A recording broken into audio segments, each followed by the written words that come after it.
Alors, Gentil Puig Moreno, on est là pour parler de ton dernier livre, Fils de l'exil, qui est une adaptation de ton précédent livre que tu as écrit en catalan.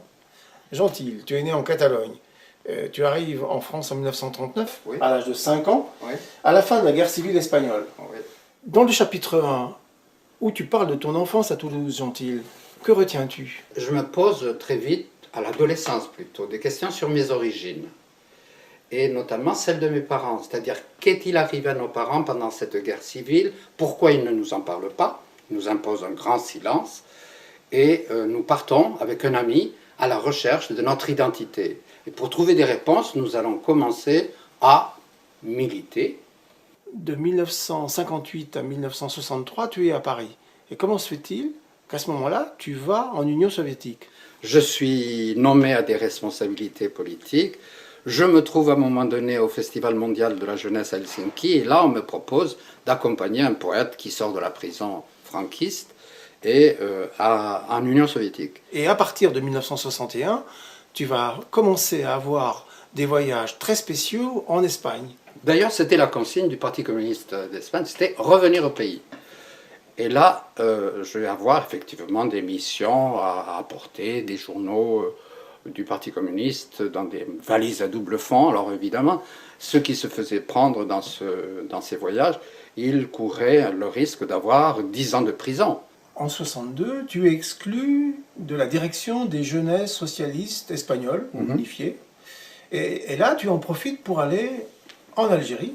Tout d'abord, je ne suis pas le seul à être exclu. Il y a d'autres amis qui n'étaient pas d'accord avec la ligne politique du Parti communiste. Et il s'agit de gens importants comme Jordi Soletura, qui va devenir député par la suite. Il s'agit surtout de Jorge Semprún. Donc je ne suis pas le seul. Oui, j'en profite pour partir en Algérie. Et là, je vais connaître l'expérience du socialisme autogestionnaire algérien. Donc en 65, tu reviens à Paris. Et 3 ans après, tu vas être à Paris pendant les événements de mai 68. Je vais découvrir finalement en mai 68 une expérience unique qui remet tout en cause sur le plan des idées, sur le plan de la société, de la culture, de la politique. Donc après 30 ans d'exil hors d'Espagne, tu retournes en Catalogne en 68.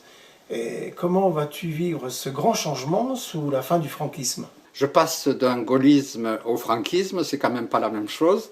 Il faut dire qu'entre-temps, il y a eu, en janvier 69, il y a eu l'état d'exception, pour un tas de raisons. Le franquisme est aux abois, des amis vont être arrêtés et vont me dire que la police me recherche. Et c'est là où on me prend en charge et on me propose de passer 15 jours à l'ombre, sous la protection des bénédictins. Alors, après la mort de Franco en 1975, tu participes activement à la restauration de la démocratie, mais tu déchantes à propos de la transition démocratique et du système des autonomies. Pourquoi? C'était le choc entre deux conceptions de la démocratie, les uns voulant la limiter et les autres voulant aller plus loin.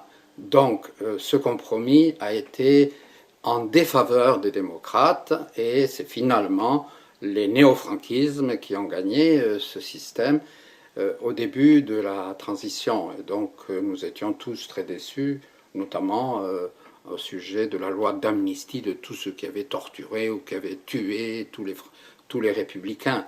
Et ça, on est encore en train de le réclamer aujourd'hui. En conclusion, que penser de ton exil en ce moment où tant de migrants parcourent le monde à la recherche de protection? En quoi ton expérience peut leur être utile?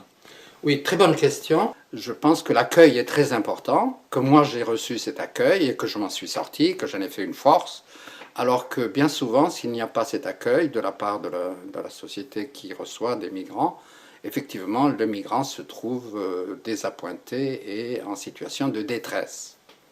Moi, je me considère comme un exilé heureux puisque j'ai tiré de cette expérience une force au lieu du contraire.